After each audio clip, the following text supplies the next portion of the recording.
বিচ্ছেদ যেমন দুঃস্বপ্ন, পুনর্মিলন তেমনই এক অমূল্য উপহার।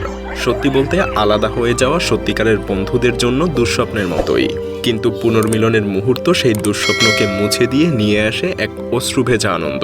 আজ আমরা আপনাদের সামনে তুলে ধরব এমনই কিছু মর্মস্পর্শী পুনর্মিলনের গল্প। ভালোবাসা সত্যিই অন্ধ, আর সেটা প্রমাণ করে আরাফা নামের অন্ধ কুকুর আর তার বন্ধু আহমেদের গল্প। দীর্ঘদিন আলাদা থাকার পরেও আরাফা তার প্রিয় বন্ধুকে চিনে ফেলেছিল মুহূর্তের মধ্যেই। আহমেদ কায়রোর একটা কুকুর আশ্রয় কেন্দ্রে স্বেচ্ছাসেবক হিসেবে কাজ করতেন। একদিন তিনি রাস্তায় একটা অসহায় কুকুরকে খুঁজে পান। আরাফা, সেই অন্ধ কুকুরটা। যখন সে জীবন মৃত্যুর সন্ধিক্ষণে দাঁড়িয়েছিল, আহমদ তাকে উদ্ধার করে আশ্রয় কেন্দ্রে নিয়ে যায়। সেই এক সাক্ষাৎ বদলে দেয় তাদের দুজনের জীবন। আরাফা আশ্রয় কেন্দ্রের অসংখ্য কুকুরের মধ্যে আলাদা। সে কখনোই আহমদকে অন্য কারোর সঙ্গে গুলিয়ে ফেলেনি অন্ধ হওয়ার পরেও। আহমদ যখন আশ্রয় কেন্দ্র ছেড়ে যেতেন, আরাফা তার জন্য অপেক্ষায় থাকতো, এমনকি কাঁদত। কিন্তু যখন তারা আবার এক হতো, সেই আনন্দের প্রকাশ সত্যিই ভাষায় প্রকাশ করা যেত না।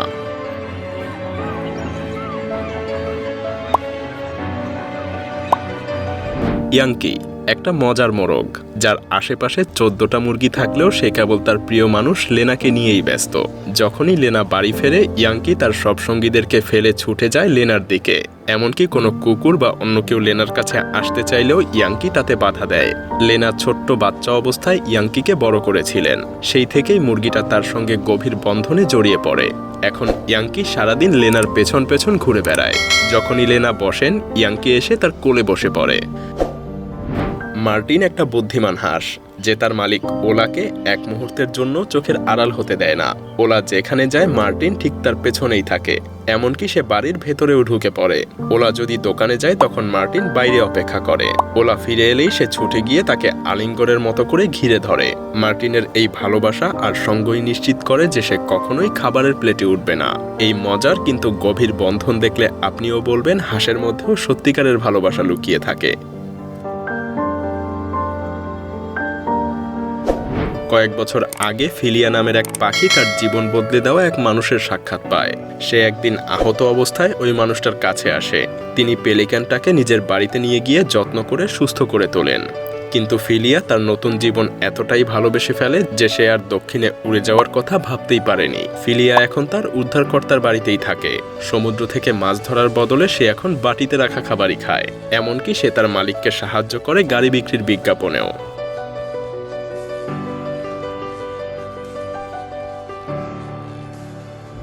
লিলি বাস্তব জীবনের এক ডিজনি প্রিন্সেস, যার জীবনে সত্যিই ভালোবাসা এসেছিল একটা হরিণ শিশুর মাধ্যমে।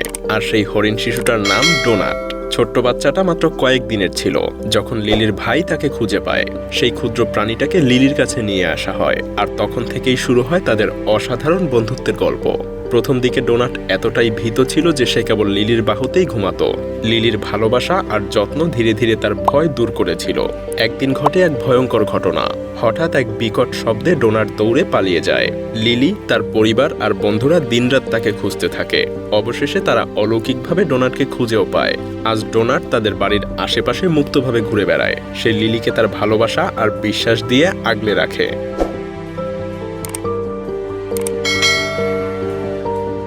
একটা 2 টনের গন্ডার যদি আপনার দিকে দৌড়ে আসে, কি করবেন? ভয় পাবেন নাকি আতঙ্কিত হবেন? কিন্তু কাইলির কাছে এটাই সবচাইতে আনন্দের মুহূর্ত। কাইলি কাজ করেন একটা বন্যপ্রাণী পুনর্বাসন কেন্দ্রে।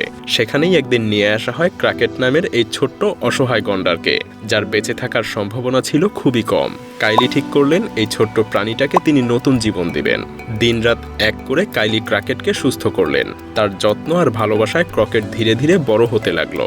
আজ সে এক পূর্ণবয়স্ক সুস্থ গন্ডার। কি হতে পারে যদি আপনি হাজার হাজার কিলোমিটার দূরে থাকেন আর জানতে পারেন একটা ভয়ঙ্কর টাইফুন আপনার প্রিয় পোষা হাতিদেরকে হুমকির মুখে ফেলেছে? লে চাওর, যিনি থাইল্যান্ডের হাতি অভয়ারণ্যের প্রতিষ্ঠাতা, তিনি এমন এক অবস্থার মুখোমুখি হয়েছিলেন। তিনি 20 বছরের বেশি সময় ধরে নির্যাতিত হাতিদের পুনর্বাসন করে নতুন জীবন দিয়েছেন। তার এই স্নেহে তার অভয়ারণ্যের হাতিরা রাজকীয় জীবনযাপন করে। গত শরৎকালে লে যখন একটা ব্যবসায়িক সফরে যাচ্ছিলেন, তখনই ভয়াবহ টাইফুন থাইল্যান্ডে আঘাত হানে। দিনের পর দিন তিনি কোনো খবর পাচ্ছিলেন না। তার মন কেবল তার হাতিদের নিয়ে দুশ্চিন্তায় ভরে গিয়েছিল। অবশেষে তিনি জানতে পারেন তার হাতিগুলোকে নিরাপদে সরিয়ে নেওয়া হয়েছে। যখন তিনি ফিরে আসেন, লে চাওর আবেগে অভিভূত হয়ে পড়েন। তার প্রিয় হাতিগুলো নিরাপদেই ছিল, আর সেই হাতির দল যেন তাকে ভালোবাসা আর কৃতজ্ঞতায় ঘিরে ফেলে। 20 টনের বিশাল বিশাল প্রাণীগুলো তাদের ভালোবাসা দেখানোর এই মুহূর্তটা এমন যে তা চিরকালের জন্য মনে গেঁথে থাকবে। আজ ডনের জন্য এক বিশেষ দিন, কারণ তার প্রিয় হরিণ থর তাকে দেখতে এসেছে। ডন প্রথমে থরকে খুঁজে পেয়েছিলেন 2020 সালে ওরেগনের গভীর জঙ্গলে। তখন থর ছোট্ট বাচ্চা, মায়ের জন্য কাঁদছিল। ডন তাকে নিজের কাছে নিয়ে এলেন, তাকে দুধ খাওয়ালেন, শেখালেন কিভাবে নিজের খাবার খুঁজে নিতে হয়। থর আজ বড় হয়েছে, সে এখন 28 সদস্যের এক হরিণ দলের অংশ। কিন্তু এত বড় দলেও সে ডনকে কখনোই ভুলে যায় না। মাঝে মধ্যে সে ডনের কাছে আসে, যেন বলতে চায়, আমি তোমাকে কখনোই ভুলবো না। তার প্রতিটা সাক্ষাৎ যেন ডনকে মনে করিয়ে দেয় প্রাণীরা কখনোই ভালোবাসা আর যত্ন ভোলে না। যখন মটোক্রস রেসার জোয়ান হাসপাতাল থেকে বাড়ি ফিরছিলেন, তখন তার একটাই চাওয়া ছিল, সেটা তার বন্ধু চিতাবাঘকে দেখা। দীর্ঘ সময় আলাদা থাকা কেবল জোয়ানের জন্যই না, চিতাটার জন্যও ছিল বেশ অসহনীয়। এই বড় বিড়ালটা যেন কিছুতেই তার মালিকের পাশ ছাড়তে চায়নি। জোয়ান ছোটবেলা থেকেই চিতাটাকে বড় করছেন এবং কখনোই তাকে কোনো আশ্রয়কেন্দ্রে পাঠানোর কথা ভাবেননি। তাদের বন্ধন এতটাই শক্তিশালী হয়ে উঠেছিল যে চিতাটা সবসময় তার পাশে থাকত এবং তার কাছে গিয়ে গায়ে এলিয়ে দিত। শুধু কি তাই, 2012 সালে জোয়ানের জীবনে একটা ভয়াবহ দুর্ঘটনা ঘটে, যা তার হাঁটা চলার ক্ষমতা কেড়ে নেয়। দীর্ঘ সময় হাসপাতালে থাকার পর অনেকেই তাকে ছেড়ে গিয়েছিল, কিন্তু চিতাটা কখনোই তাকে ছেড়ে যায়নি।